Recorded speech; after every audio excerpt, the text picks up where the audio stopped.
할렐루야. 오늘도 새벽에 만난 하나님 오신 여러분들을 우리 예수님의 이름으로 환영하고 축복합니다. 같이 기도하겠습니다. 하나님 감사합니다. 하나님이 우리에게 주시는 이 모든 하루하루가 은혜입니다. 사랑입니다. 그리고 선하심의 연속입니다. 때로 우리 인생에 생각하지 못한 장애물이 있기도 하고 또 그래서 넘어지고 아픈 때도 있기는 하지만 그럼에도 불구하고 하나님이 계셔서 우리가 그 상황들을 넉넉히 이겨냅니다.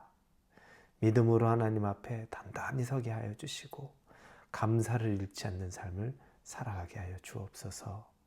예수님의 이름으로 기도합니다. 아멘. 우리에게 하나님이 주시는 말씀은 창세기입니다. 24장 63절에서 67절까지의 말씀을 같이 보겠습니다. 창세기 24장 63절에서 67절입니다. 찾으셨으면 우리 같이 읽도록 하겠습니다. 이삭이 저물 때에 들에 나가 묵상하다가 눈을 들어 보매 낙타들이 오는지라.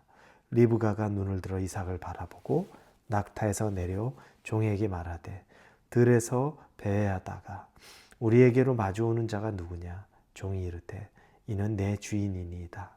리브가가 너울을 가지고 자기 얼굴을 가리더라. 종이 그 행한 일을 다 이삭에게 아뢰매 이삭이 리브가를 인도하여 그의 어머니 사라의 장막으로 드리고 그를 맞이하여 아내로 삼고 사랑하였으니 이삭이 그의 어머니를 장례한 후에 위로를 얻었더라. 아멘.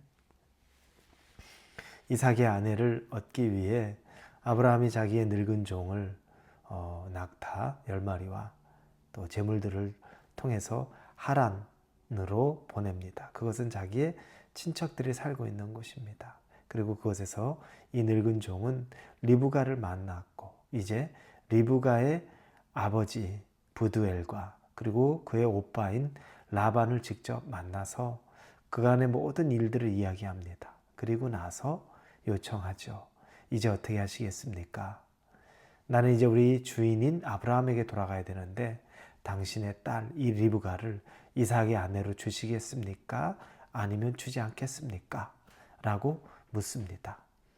그때 이 부두엘과 라반이 리브가의 오빠죠. 그 늙은 종에게 대답했던 말이 우리가 하나님의 하시는 일을 기쁘다 또 나쁘다 말할 수 없다. 이건 하나님이 전적으로 하시는 일이다. 그러니까 리브가를 데리고 가시오라고 말을 합니다. 그들이 모든 정황을 보니까 하나님이 인도하심, 하나님이 함께 하심이라는 걸 깨닫게 되니까 자기들이 거기서 어떤 말을 해야 될 게 없다는 걸 압니다. 그리고 리브가를 보내게 되게 됩니다. 며칠을 더 이 딸과 함께하고 싶었지만 이 늙은 종은 하루라도 빨리 자기 주인에게로 가야 하기에 앞날을 당기고 그리고 그 가족들은 리브가에게 직접 다시 묻지요. 너 바로 다음날 갈 것이니 아니면 우리랑 더 머물겠니? 라고 하자 바로 가겠다고 말을 하고 그래서 이 리브가에게 몸종들이 있었습니다. 유모도 있고 몸종이 있는데 그 몸종들과 함께 낙타를 타고 출발하게 됩니다. 저는 처음에 왜 이 늙은 종이 낙타 10피를 꼭 가지고서 그 먼 데까지 갔을까 생각을 했는데 이유가 있습니다. 그건 돌아올 때 리브가와 그 나머지 사람들을 태우기 위한 것입니다. 그건 아브라함이 그렇게 명령한 거죠. 반드시 하나님이 준비한 것이 있다. 그러니 빈손으로 가지 말고 낙타 가져가서 태워와라. 아브라함의 믿음을 다시 생각하게 되고 그리고 아브라함이 생각한 믿음의 크기를 생각하게 됩니다.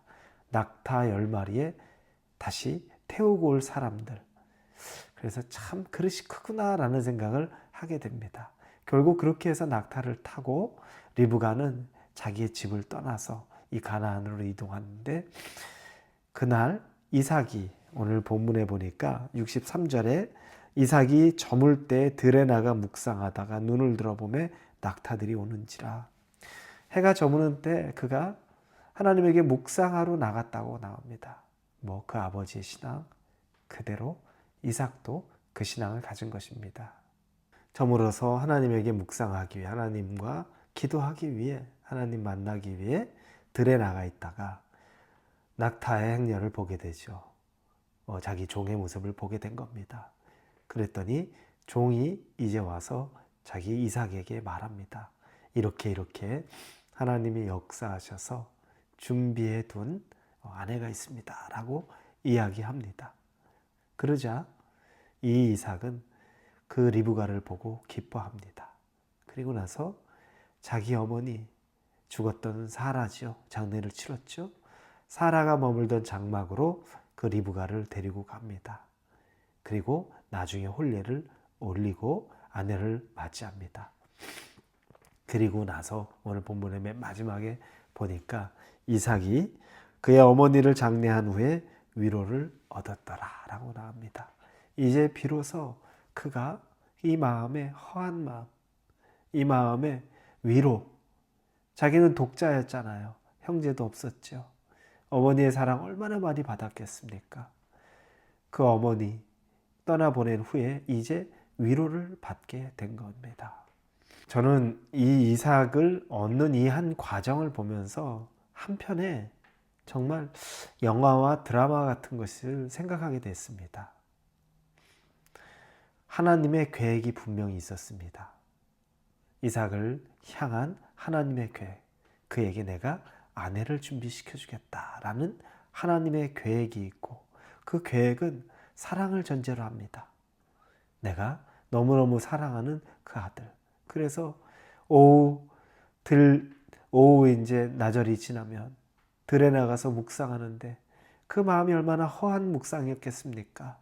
하나님에게 하나님 마음이 슬픕니다. 어머니가 안 계신 게 참 외롭습니다. 아마 그런 고백도 있었겠죠.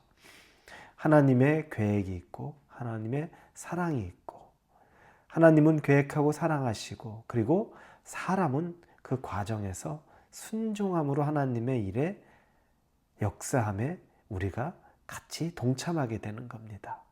아브라함이 그랬죠. 믿음으로, 오직 믿음으로 가나안에 머물 그 자기의 며느리감을 찾게 했고, 미리 낙타도 10마리를 준비해서 보내고, 하나님이 하실 것을 굳게 믿고 따라갔던 모든 사람들이 정말 하나님의 일을 봅니다. 하나님의 계획, 하나님의 사랑함을 보고 사람의 순종, 그리고 하나님을 향한 믿음을 보게 됩니다. 그랬더니 그 결과가 리브가라는 이 귀한 아내를 얻게 되고 며느리를 얻게 되고, 그리고 이삭은 마음에 큰 위로를 얻고 이제 빈 마음이 채워지는 거죠. 우리 여러분에게도 하나님의 계획이 있습니다. 모두에게 하나님의 사랑이 있습니다. 그리고 또 우리에게 요구되는 것도 있습니다. 하나님 앞에 순종할 것도 있고, 충성할 것도 있고, 헌신할 것도 있고, 믿음으로 발을 떼야 되는 것도 있습니다. 이렇게 우리에게 요구되는 것들에 우리가 또 최선을 다함으로 하나님의 계획과 사랑이 우리의 선한 순종을 통해 역사되는 것들을 하루하루 경험하실 수 있기를 예수님 이름으로 축원합니다. 기도하겠습니다. 하나님 감사합니다. 하나님의 계획과 사랑에 감사하고 부족한 우리들의 헌신을 기뻐 받으시는 것도 감사합니다. 합력하여 선을 이루는 것이 하나님 안에 이루어지게 하여 주옵소서. 예수님의 이름으로 기도합니다. 아멘.